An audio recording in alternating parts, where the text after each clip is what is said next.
Scene 1. Elsinore, a platform before the castle. Francisco at his post. Enter to him Bernardo. Who's there?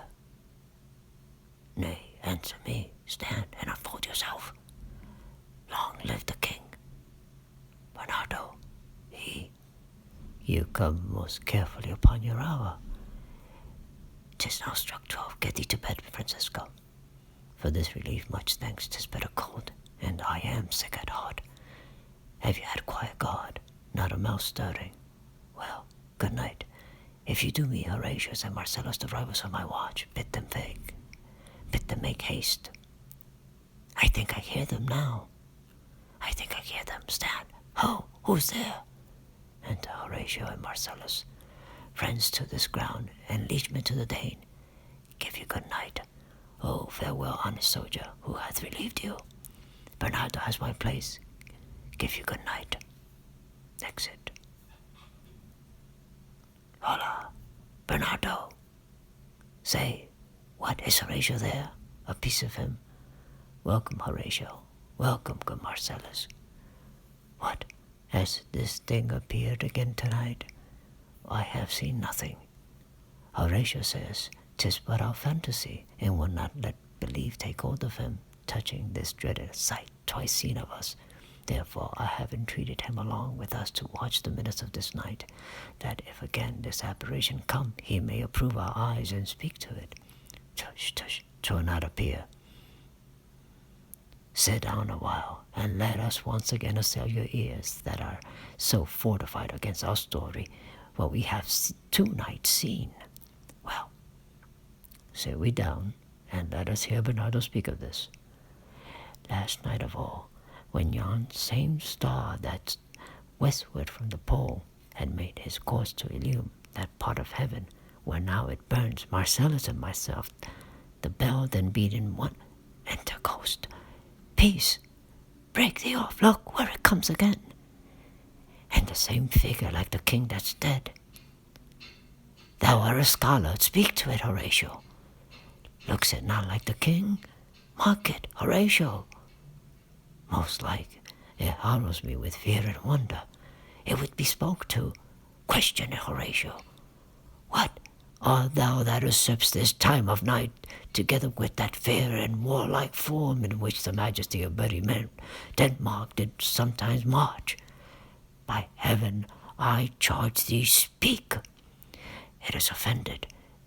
See, it stalks away. Stay. Speak, speak, I charge thee, speak. Exit ghost. 'Tis gone, and will not answer. How now, Horatio, you tremble and look pale. Is not this something more than fantasy? What think you on it? Before my God, I might not disbelieve without the sensible and true vouch of my own eyes. Is it not like the king? As thou art to thyself. Such was the very armor he had on when the ambitious Norwood combated. So frowned he once when in angry parle he smote the sledded Pollux on the ice. 'Tis strange. Thus twice before and jumped at this dead hour with martial stroke hath he gone by our watch. And what particular thought took work I know not, but in the growth and scope of my opinion this bodes some strange eruption to our state. But now sit down and tell me, he that knows, why this same strict and most observant watch so nightly toils the subject of the land, and why such daily cast of brazen cannon and foreign smart for implements of war, why such impress of shipwrights, whose sore task does not divide the Sunday from the week, why might be toward that this sweaty haste doth make the night joint laborer with the day. Who is it that can inform me? That can I, at least the whisper goes so.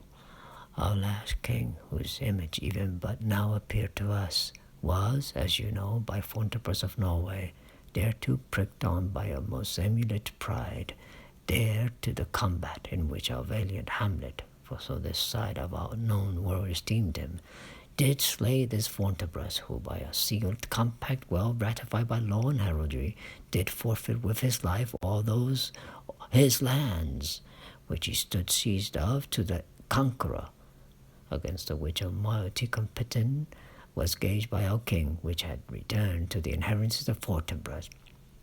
Had he been vanquisher, as by the same covenant and carriage of the article design, his fell to Hamlet. Now, sir, young Fortinbras. Now, sir, young Fortinbras, of unimproved metal heart and full, hath in the skirts of Norway here and there shocked up a list of lawless resolutes for food and diet to some enterprise that hath a stomach in it, which is no other, as it doth well appear unto our state, but to recover of us by strong hand, and terms compulsory, those foresaid lands, so by his father lost. And this I take it as the main motive of our preparations. The source of this our watch, and the chief head of this post haste and rummage in the land. I think it be no other, but even so, well, may it sort that this portentous figure comes on through our watch, so like the king that was, and is the question of these wars.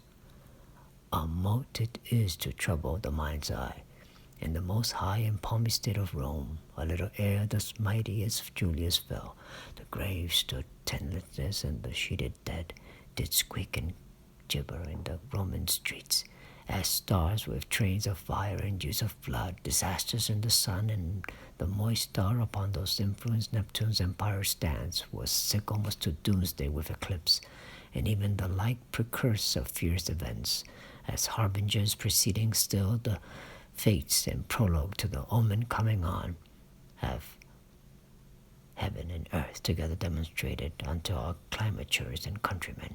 But soft, behold, lo, where it comes again, re-enter ghost. Oh, cross it though it bless me. Stay, illusion! If thou hast any sound or use of voice, speak to me. If there be any good thing to be done, that may to thee do ease and grace to me, speak to me. Cock crows. If thou art privy to thy country's fate, which happily foreknowing may avoid, oh, speak! Or if thou hast hoarded in thy life, extorted treasure in the womb of earth, for which they say you spittest off walking death, speak of it. Stay, and speak. Stop it, Marcellus. Shall I strike it with my partisan? Do, if it will not stand. 'Tis here, 'tis here, 'tis gone. Exit ghost. We do it wrong, being so majestical, to offer it the show of violence, for it is as the air invulnerable, and our vain blows malicious mockery. It was about to speak when the cock crew, and then it started like a guilty thing upon a fearful summons. I have heard the cock, that is the trumpet to the morn, doth with his lofty and shrill sounding throw awake the god of day, and at his warning, whether in sea or fire, in earth or air, the extravagant and errant spirits hies to his confine, and of the truth therein, this present object made probation. It faded on the crowing of the cock. Some say that ever against that season comes wherein our Saviour's birth is celebrated, the bird of dawning singeth all night long. And then they say, no spirit there is still abroad. The nights are wholesome, that no planet strike, no fairy takes, nor witch hath power to charm. So hallowed and so gracious is the time. So have I heard, and do in part believe it, that look, the morn, in russet mantle clad, walks o'er the dew of yon high eastward hill. Break we our watch up, and by my advice, let us impart what we have seen tonight unto young Hamlet.